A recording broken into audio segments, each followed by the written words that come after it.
नमस्कार दोस्तों, स्वागत है आपका हमारे YouTube चैनल फ्री एजुकेशन में। दोस्तों आज के इस वीडियो में हम जीके जीएस के मोस्ट इम्पोर्टेंट 25 क्वेश्चन को डिस्कस करने वाले हैं। देखो दोस्तों, ये जो 25 क्वेश्चन है ये काफ़ी अच्छे लेवल के क्वेश्चन है, इम्पोर्टेंट क्वेश्चन है। ये क्वेश्चन प्रीवियस कई एग्जाम में पूछे भी गए हैं और दोस्तों इन क्वेश्चन को बिल्कुल डिटेल में विथ एक्स्ट्रा फैक्ट के साथ में डिस्कस करेंगे। तो चलिए दोस्तों शुरुआत कर लेते हैं नंबर फर्स्ट क्वेश्चन से। पहला क्वेश्चन है हमारा, अनुसूचित जनजाति यानी कि एसटी के लिए लोकसभा की सर्वाधिक सीटें किस प्रदेश में आरक्षित हैं। तो देखो दोस्तों, यदि आपको पहले से किसी क्वेश्चन का आंसर पता है तो वीडियो को पॉज करके अपना आंसर भी लगा सकते हैं। और दोस्तों वीडियो के लास्ट में अपना स्कोर जरूर शेयर करें कि आपने कितने क्वेश्चन का सही आंसर दिया। तो देखो दोस्तों, एसटी के लिए लोकसभा में सबसे ज्यादा सीटें जो हैं ये आरक्षित की गई हैं मध्य प्रदेश राज्य में। तो इस क्वेश्चन का बी ऑप्शन सही हो जाएगा। मध्य प्रदेश में लोकसभा की टोटल सीटें कितनी हैं तो 29 हैं, ठीक है। और इन 29 में से एसटी के लिए कितनी रिजर्व की गई हैं तो 6 रिजर्व की गई हैं, ठीक है। और देखो दोस्तों, यदि आपसे पूछा जाए कि एससी के लिए सबसे ज़्यादा सीटें कहाँ पर रिजर्व की गई हैं, दोस्तों एससी के लिए सबसे ज़्यादा सीटें जो हैं ये उत्तर प्रदेश में रिजर्व की गई हैं, ठीक है। उत्तर प्रदेश में यदि हम बात करें कि सीटों की संख्या कितनी है लोकसभा की, तो लोकसभा की उत्तर प्रदेश में 80 सीटें हैं, ठीक है। और इन 80 सीटों में से एससी के लिए जो सीटें रिजर्व की गई हैं उनकी संख्या कितनी है तो उनकी संख्या है 17। नेक्स्ट वन की बात करेंगे दोस्तों। नेक्स्ट हमारा क्वेश्चन है, लोकसभा में कितनी सीटें अनुसूचित जाति यानी कि एससी और अनुसूचित जनजाति यानी कि एसटी के प्रतिनिधियों के लिए आरक्षित हैं। तो देखो दोस्तों, लोकसभा में एससी और एसटी के लिए कुल सीटें कितनी आरक्षित की गई हैं तो कुल 131 सीटें आरक्षित की गई हैं। यदि आपसे अलग अलग पूछा जाए कि लोकसभा में एससी के लिए कितनी आरक्षित की गई हैं तो एससी के लिए 84 आरक्षित की गई हैं। और एसटी के लिए कितनी आरक्षित की गई हैं तो एसटी के लिए 47 आरक्षित की गई हैं। और जब दोनों को आप प्लस करेंगे तो सीटों की संख्या कितनी हो जाएगी 131 हो जाएगी, ठीक है। और देखो दोस्तों, यहाँ से आपको एक अनुच्छेद याद रखना है, अनुच्छेद 330, ठीक है। तो देखो दोस्तों, भारतीय संविधान का जो अनुच्छेद 330 है इसमें लोकसभा में एससी और एसटी के लिए सीटों के आरक्षण का प्रावधान किया गया है। तो ये अनुच्छेद भी आपको जरूर याद रखना है। नेक्स्ट वन की बात करेंगे दोस्तों। नेक्स्ट हमारा क्वेश्चन है, लोकसभा में शून्यकाल की अवधि अधिक से अधिक कितनी हो सकती है। तो देखो दोस्तों, जो लोकसभा में शून्यकाल होता है, ठीक है, शून्यकाल को 0 आवर भी कहा जाता है। तो इसकी अवधि जो है ये अधिक से अधिक 1 घंटे की हो सकती है। तो इस क्वेश्चन का बी ऑप्शन सही हो जाएगा। 0 आवर ऑफ शून्यकाल कितने बजे से कितने बजे तक होता है तो जो शून्यकाल होता है ये दोपहर में 12 बजे से लगाकर 1 बजे तक होता है, ठीक है। दोपहर 12 बजे से 1 बजे तक के समय को ही शून्यकाल कहा जाता है। इस अवधि के दौरान जो सदस्य हैं वो बिना किसी अनुमति या फिर बिना किसी पूर्व सूचना के महत्वपूर्ण विषय पर प्रश्न पूछ सकते हैं, ठीक है। और जो प्रश्न उनने पूछे हैं उन प्रश्नों पर त्वरित कार्यवाही भी चाहते हैं। तो बिना किसी सूचना के या फिर बिना किसी अनुमति के प्रश्न पूछना शून्यकाल कहलाता है, या फिर जो 12 बजे से 1 बजे तक का समय होता है वो शून्यकाल कहलाता है। नेक्स्ट वन की बात करेंगे दोस्तों। नेक्स्ट हमारा क्वेश्चन है, 1857 की क्रांति में इलाहाबाद का नेतृत्व किसने किया था। तो देखो दोस्तों, जो 1857 की क्रांति हुई थी उसमें इलाहाबाद का नेतृत्व जो है ये लियाकत अली ने किया था। तो इस क्वेश्चन का डी ऑप्शन सही हो जाएगा। और देखो दोस्तों, जो नाना साहब और तात्या टोपे हैं इन दोनों ने जो है कानपुर से नेतृत्व किया था, ठीक है। दोनों ने कहाँ से नेतृत्व किया था, कानपुर से नेतृत्व किया था। और जो मौलवी अहमदुल्ला हैं इन्होंने कहाँ से नेतृत्व किया था तो इन्होंने जो है फतेहपुर से नेतृत्व किया था। नेक्स्ट वन की बात करेंगे दोस्तों। नेक्स्ट हमारा क्वेश्चन है, निम्न में से विश्व का सबसे सकरा जल डमरू मध्य कौन सा है। तो देखो दोस्तों, पूरे संसार का सबसे सकरा जल डमरू मध्य कौन सा है, टार्टर जल डमरू मध्य है। तो इस क्वेश्चन का ए ऑप्शन सही हो जाएगा। और देखो दोस्तों, यदि हम बात करें इसकी चौड़ाई कितनी है तो इसकी चौड़ाई मात्र 7.3 किलोमीटर है, ठीक है। और देखो दोस्तों, ये जो जल डमरू मध्य है ये प्रशांत महासागर में स्थित है। कहाँ पर, ये प्रशांत महासागर में स्थित है और ये पूरे संसार का सबसे सकरा जल डमरू मध्य है। नेक्स्ट क्वेश्चन देखते हैं दोस्तों। नेक्स्ट हमारा क्वेश्चन है, वर्ष 1857 के विद्रोह से कौन संबंधित नहीं था। तो देखो दोस्तों, इन 4 में से कौन संबंधित नहीं था हम एक एक करके देख लेते हैं। देखो दोस्तों, नंबर ए पे लिखा है कुंवर सिंह, ठीक है। तो जो कुंवर सिंह हैं इन्होंने जगदीशपुर का नेतृत्व किया था। बिहार के जगदीशपुर का नेतृत्व किसने किया था तो कुंवर सिंह ने किया था, ठीक है। ये याद करते चलिएगा आप। बेगम हजरत महल लिखा है तो इन्होंने भी 1857 की क्रांति से संबंधित हैं। इन्होंने कहाँ से नेतृत्व किया था तो इन्होंने जो है लखनऊ से नेतृत्व किया था, ठीक है। ऊधम सिंह लिखा है तो ऊधम सिंह दोस्तों ये जो है ये 1857 की क्रांति से संबंधित नहीं है, सी ऑप्शन सही हो जाएगा। और नंबर डी पे लिखा है मौलवी अहमदुल्ला, ये तो संबंधित हैं। इन्होंने कहाँ से नेतृत्व किया था, तो इन्होंने जो है फैजाबाद से नेतृत्व किया था। कहाँ से, इन्होंने जो है फैजाबाद से नेतृत्व किया था। और देखो दोस्तों जो नंबर सी पे लिखा है ऊधम सिंह, ठीक है, जो कि हमारा आंसर भी है। तो ऊधम सिंह कौन थे, इनके बारे में आपको पता होना चाहिए। तो देखो दोस्तों जो ऊधम सिंह है यह बहुत ही ज़्यादा प्रसिद्ध क्रांतिकारी थे, ठीक है। इन्होंने जो है 1940 में लंदन जाकर जलियांवाला बाग हत्याकांड का जो दोषी था जनरल डायर, उसको जो है 1940 में लंदन में जाके गोली मारी थी ऊधम सिंह ने, ठीक है। जलियांवाला बाग हत्याकांड का दोषी कौन था, तो जनरल डायर था, ठीक है। और जो जलियांवाला बाग हत्याकांड है ये कब हुआ था, तो ये 13 अप्रैल 1919 को हुआ था, ठीक है। 1919 को हुआ था। और 1919 का जो दोषी था जलियांवाला बाग हत्याकांड का जनरल डायर, इसको जो है 1940 में ऊधम सिंह ने लंदन में जाके गोली मारी थी। नेक्स्ट क्वेश्चन है शारदा अधिनियम के अंतर्गत लड़कियों और लड़कों के विवाह की न्यूनतम आयु क्रमशः निर्धारित की गई थी। तो देखो दोस्तों मैं आपको बता दूं कि जो शारदा अधिनियम है, ठीक है, इसको बाल विवाह अवरोध अधिनियम 1929 के नाम से भी जाना जाता है, ठीक है। और इसमें जो है लड़कियों और लड़कों के विवाह की आयु क्रमशः निर्धारित की गई थी 14 और 18 वर्ष। तो इस क्वेश्चन का बी ऑप्शन सही हो जाएगा। याद रखना दोस्तों ये क्वेश्चन पूछा जाता है। नेक्स्ट क्वेश्चन है वेदांत सोसाइटी की स्थापना किसने की थी। तो देखो दोस्तों जो वेदांत सोसाइटी है इसकी स्थापना की थी स्वामी विवेकानंद ने, ए ऑप्शन सही हो जाएगा। और देखो दोस्तों यहाँ से एक और क्वेश्चन पूछा जाता है कि जो वेदांत कॉलेज है उसकी स्थापना किसने की थी। तो दोस्तों जो वेदांत कॉलेज है उसकी स्थापना की थी राजा राम मोहन राय ने, ठीक है। दोनों बातें आपको याद रखना है, दोनों आपके एग्जाम में अलग अलग तरीके से पूछी जाती हैं। नेक्स्ट क्वेश्चन है पंजाब में अहमदिया आंदोलन किसने प्रारंभ किया था। तो देखो दोस्तों मैं आपको बता दूं कि मुस्लिम समाज में सुधार लाने के लिए एक आंदोलन चलाया गया था जिसे अहमदिया आंदोलन कहा गया, ठीक है। और ये किसने चलाया था या फिर इस आंदोलन के संस्थापक कौन थे, तो मिर्जा गुलाम अहमद थे। तो इस क्वेश्चन का डी ऑप्शन सही हो जाएगा। नेक्स्ट क्वेश्चन दोस्तों इसी क्रम में आपसे पूछा जाएगा कि अलीगढ़ आंदोलन किसके नेतृत्व में चलाया गया था। तो देखो दोस्तों जो अलीगढ़ आंदोलन है ये सर सैयद अहमद खां के नेतृत्व में चलाया गया था, ठीक है। सर सैयद अहमद खां के नेतृत्व में ये आंदोलन चलाया गया था। तो इस क्वेश्चन का ए ऑप्शन सही हो जाएगा।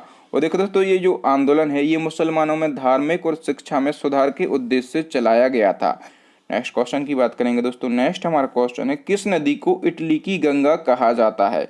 ये क्वेश्चन जो है ये अभी रेलवे के एग्जाम में पूछा गया था रिसेंटली। तो देखो दोस्तों इटली की गंगा जो है ये पो नदी को कहा जाता है। किसको, पो नदी को इटली की गंगा कहा जाता है। और देखो दोस्तों मैं आपको बता दूं कि जो विश्व की प्रमुख नदियां हैं, ठीक है, वहां से जितने भी क्वेश्चन पूछे जाते हैं तो मैंने विश्व की नदियों पर एक सेपरेट वीडियो बना दिया है, उसकी लिंक मैं यहाँ पर डिस्क्रिप्शन में दे दूंगा।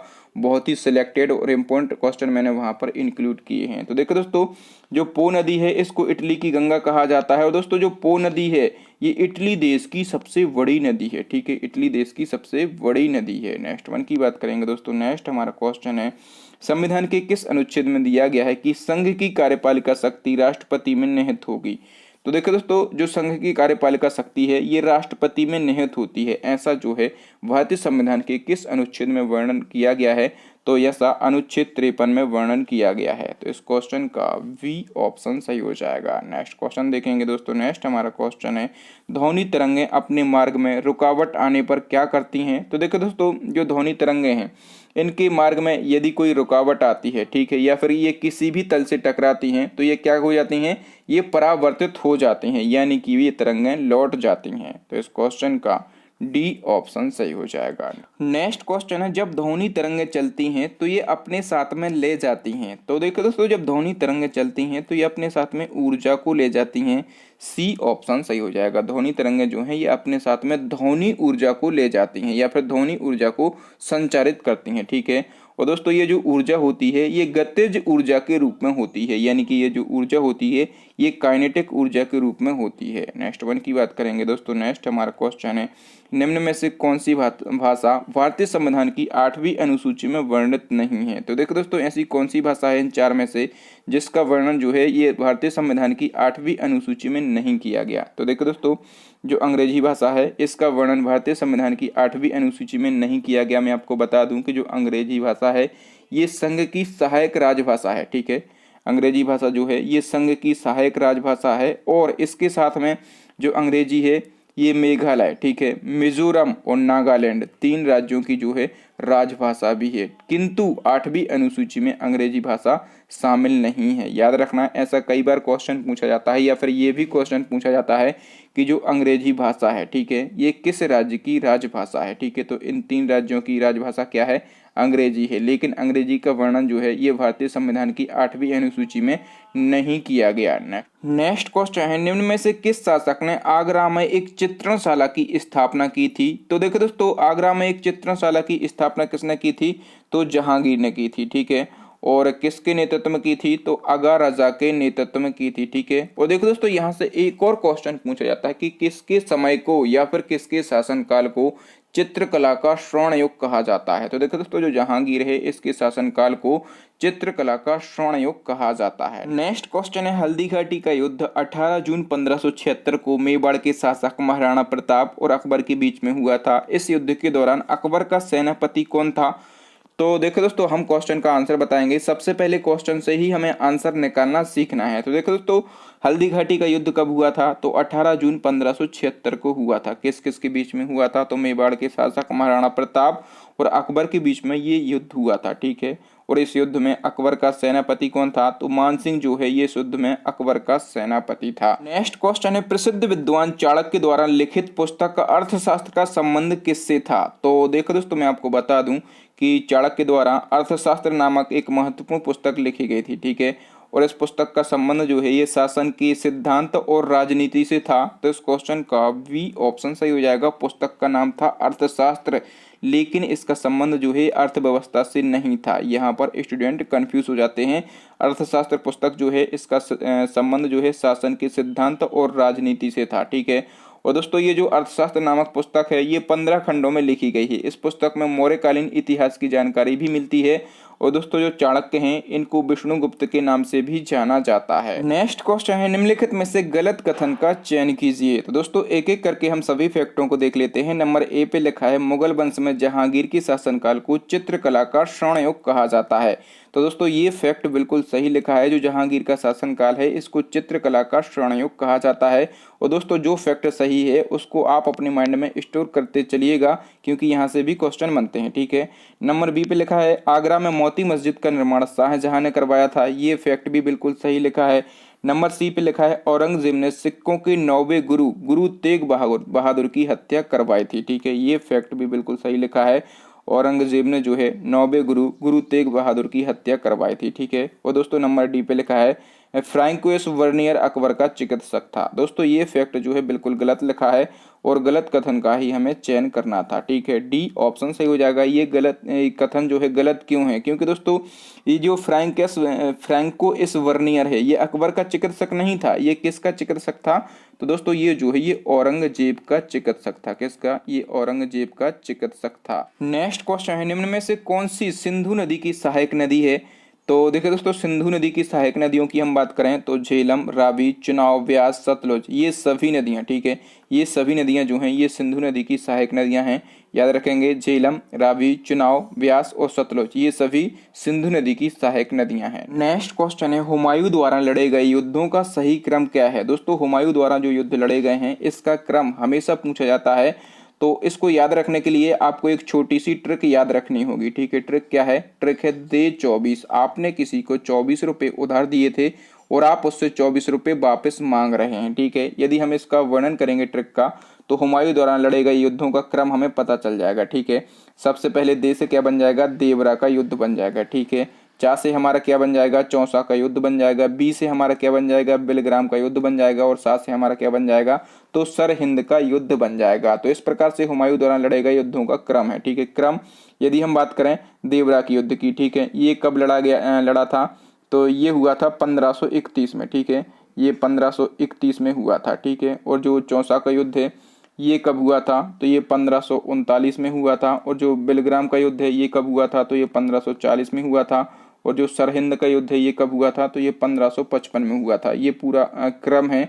नेक्स्ट क्वेश्चन है, महाराष्ट्र में आर्य महिला समाज की स्थापना किसने की थी। तो देखो दोस्तों, इस क्वेश्चन से भी दो बातें आपको याद रखना है। सबसे पहले तो आर्य समाज जो कि सभी लोग जानते होंगे, तो बताइए जल्दी से, आर्य समाज की स्थापना किसने की थी? तो आर्य समाज की स्थापना ये की थी दयानंद सरस्वती ने। किसने? दयानंद सरस्वती ने आर्य समाज की स्थापना की थी।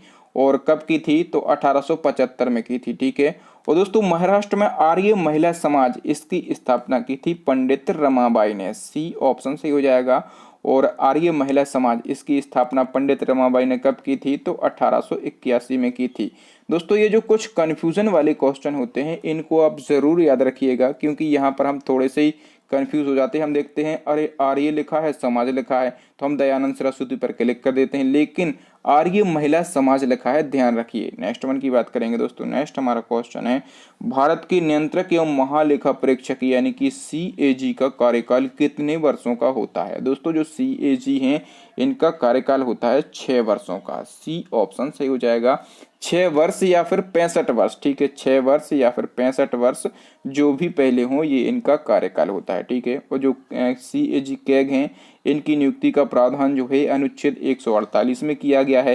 कैग का फुल फॉर्म क्या होता है? तो कंट्रोलर एंड ऑडिटर जनरल होता है। हिंदी में इसको नियंत्रक एवं महालेखा परीक्षक कहा जाता है। ठीक है। और यदि आपसे पूछा जाए कि इनकी नियुक्ति कौन करते हैं, तो इनकी नियुक्ति करते हैं राष्ट्रपति जी। और यदि आपसे पूछा जाए कि फर्स्ट कैग कौन थे इंडिया के, तो फर्स्ट कैग कौन थे? वी नरहरि राव। ठीक है, वी नरहरि राव जो हैं ये इंडिया के फर्स्ट कैग थे। नेक्स्ट क्वेश्चन, लोक निधि का अभिभावक किसे कहा जाता है? तो देखो दोस्तों मैं आपको बता दूं कि जो नियंत्रक एवं महालेखा परीक्षक यानी कि जो CAG कैग होते हैं इनको ही लोक निधि का अभिभावक, ठीक है, इनको लोक निधि का अभिभावक या फिर लोक निधि का मित्र या फिर लोक निधि का मार्गदर्शक, ठीक है, ये 3-4 नाम से क्वेश्चन पूछे जाते हैं। तो लोक निधि का अभिभावक, लोक निधि का मित्र और लोक निधि का मार्गदर्शक किसको कहा जाता है? तो नियंत्रक एवं महालेखा परीक्षक को कहा जाता है। नेक्स्ट क्वेश्चन है, कंप्यूटर में प्रयुक्त IC चिप किसकी बनी होती है? तो देखो दोस्तों मैं आपको बता दूं कि कंप्यूटर की जो IC चिप है ये बनी होती है सिलिकॉन की। बी ऑप्शन से हो जाएगा। IC इसका फुल फॉर्म क्या होता है? तो इंटीग्रेटेड सर्किट जो है, इंटीग्रेटेड सर्किट जो है ये इसका फुल फॉर्म होता है। ठीक है। और दोस्तों जो IC चिप है इसका आविष्कार किसने किया था, ये क्वेश्चन भी पूछा जाता है। तो IC चिप का आविष्कार जो है ये जैक किबली ने किया था। किसने? जैक किबली ने IC चिप का आविष्कार किया था। ठीक है। और देखो दोस्तों मैं आपको बता दूं कि भारत का सिलिकॉन वैली किसको कहा जाता है? तो भारत का सिलिकॉन वैली जो है ये बेंगलुरु को कहा जाता है। किसको? बेंगलुरु को जो है भारत का सिलिकॉन वैली कहा जाता है। और दोस्तों जो सिलिकॉन वैली है ये किस देश का शहर है? तो सिलिकॉन वैली जो है ये अमेरिका देश का शहर है। किस देश का? ये अमेरिका देश का शहर है। दोस्तों आज के लिए इतना ही। आई होप आपको ये वीडियो बहुत ही ज़्यादा पसंद आया होगा। अब नेक्स्ट एंड लास्ट क्वेश्चन है आपके लिए, चैलेंजिंग क्वेश्चन है जो कि हम पूछते हैं अपने प्रीवियस वीडियो से। क्वेश्चन में पूछा गया है कि 1857 की क्रांति में बरेली विद्रोह के नेता कौन थे? ठीक है, इसका आंसर आपको कमेंट करके बताना है। आपके लिए 4 ऑप्शन भी दिए गए हैं। तो थैंक यू दोस्तों, वीडियो देखने के लिए बहुत बहुत धन्यवाद। आपको वीडियो कैसा लगा ईमानदारी से हमें कमेंट करके जरूर बताएं। यदि आपको वीडियो अच्छा लगा हो तो प्लीज़ वीडियो को लाइक करें, अपने दोस्तों के साथ में इस वीडियो को शेयर करें। जो नए स्टूडेंट हैं वो हमारे चैनल के साथ में जुड़ जाएं, चैनल को सब्सक्राइब कर लें, साथ में दबा लें बेल आइकन, ताकि जब भी मैं कोई नया और लेटेस्ट वीडियो डालूं उसका नोटिफिकेशन आपको मिल जाए, आप हमारा वीडियो सबसे पहले देख पाएं। और दोस्तों इसी प्रकार के इंपॉर्टेंट वीडियो देखने के लिए आप हमारी प्लेलिस्ट को विजिट कर सकते हैं। प्लेलिस्ट की लिंक आपको यहाँ पर आई बटन में मिल जाएगी या फिर नीचे डिस्क्रिप्शन में मिल जाएगी, या फिर दोस्तों अभी आपको स्क्रीन पर 3 महत्वपूर्ण वीडियो दिख रहे होंगे, इन वीडियोस को जरूर देख लें। थैंक यू दोस्तों, मिलते हैं अगले वीडियो में, तब तक के लिए जय हिंद, जय भारत, वंदे मातरम।